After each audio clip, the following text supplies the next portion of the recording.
Welcome back to the channel where we explore, learn, and theorize about the Marvel Universe. Today we're going to be talking about Castlevania and Blood of Zeus' connections to the X-Men. If you're new to the channel, or even if you've been watching for a while, make sure you subscribe, because more than 96% of you guys aren't subscribed. And if you think that you're subbed, double check, because apparently there's a glitch where people are getting unsubscribed from certain channels. And remember that a subscription is free for you, but it really helps the channel a lot. And you can always unsub later if you want.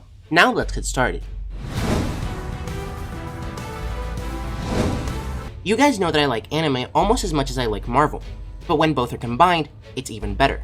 If you haven't watched either Castlevania or Blood of Zeus on Netflix, I highly recommend you watch them both first, because there will be some slight spoilers for them in this video. So why am I even talking about these two shows? Well, it just so happens that the show's writer Warren Ellis worked as a comic book writer before joining Netflix and Powerhouse Animation, and he's even written a number of his own X-Men stories, but he managed to slip in a connection to the X-Men in both Castlevania and Blood of Zeus. I'll start with Castlevania since it released first and already has 3 seasons, but also because its connection isn't as obvious as Blood of Zeus's. In Season 3, Episode 6, one of the characters named Saint Germain ventures into the Infinite Corridor, a cosmic gateway that's connected to other planes of existence, or basically the multiverse. The wizard enters it searching for someone dear to him who was lost long ago. As he looks through each portal, Saint Germain is met with some strange new sights, including a futuristic robot and a spaceship. But as Saint Germain looks on in wonder and astonishment, a new portal opens onto Uluru, aka Ayers Rock, the famous landmark held sacred by indigenous Australians. At that point, an Aboriginal character turns around to face his new visitor, staring at Germain without an ounce of surprise on his face.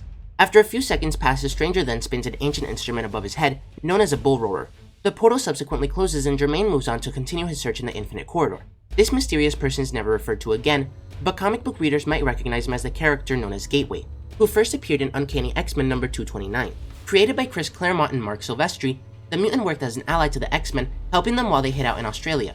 This character is almost identical to Gateway, having the same ability to create portals, which he uses to travel through space, time, and even other dimensions. He also opens them the same way as Gateway does, by swinging a bull roarer around his head.